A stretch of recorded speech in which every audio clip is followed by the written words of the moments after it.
magkaroon ng konting pera na kadeposito sa bangko, kunti lang nagiging porsyento, nakatingga pa ang pera.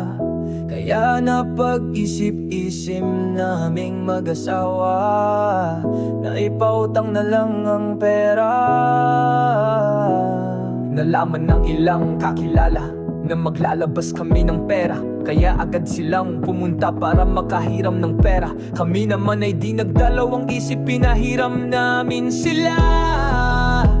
Nagkasundo at nagpirmahan.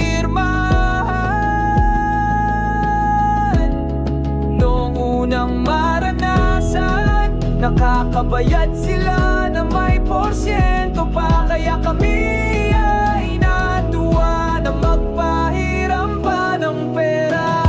Kami ay nakaramdam ng kasiyahan dahil yung ilang mga nangutang ay nakakabayad. Kaya yung pera namin ay nadagdagan dahil sa porsyento na kinikita. At may mga lumalapit pa na hindi na namin kakilala, nagmamakaawa. At yung iba ay paiyak-iyak pa, yung iba naman kami ay pinupuri pa. Kami naman ang mapaglupang loob at ay pinahiram sila ng tanging pinanghahawakan ay kasunduan na tiwala.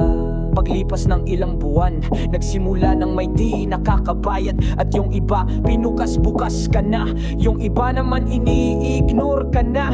Nakakarinig ka pa ng salitang di maganda. Dati ang tingin sa'yo ay anghel, ngayong sinisingil mo na ang tingin sa'yo ay demonyo na. Dati ang babait nila noong nilalapitan ka, ngayon ang tatapang pinagbabantaan ka pa. Buhay ka pa daw, pero sinusunog ang iyong kaluluwa. Kaya kami ngayon naghihirap na di namin naisip na magtira ng pera. Na-stress kami ng sobra-sobra, di namin nakalain na ang mga tao ay nagbabago ang ugali pag sinisingil mo na. Dati ngiti-ngiti sila pag nakikita ka, ngayon nasasalubong muna, pero parang wala silang nakikita.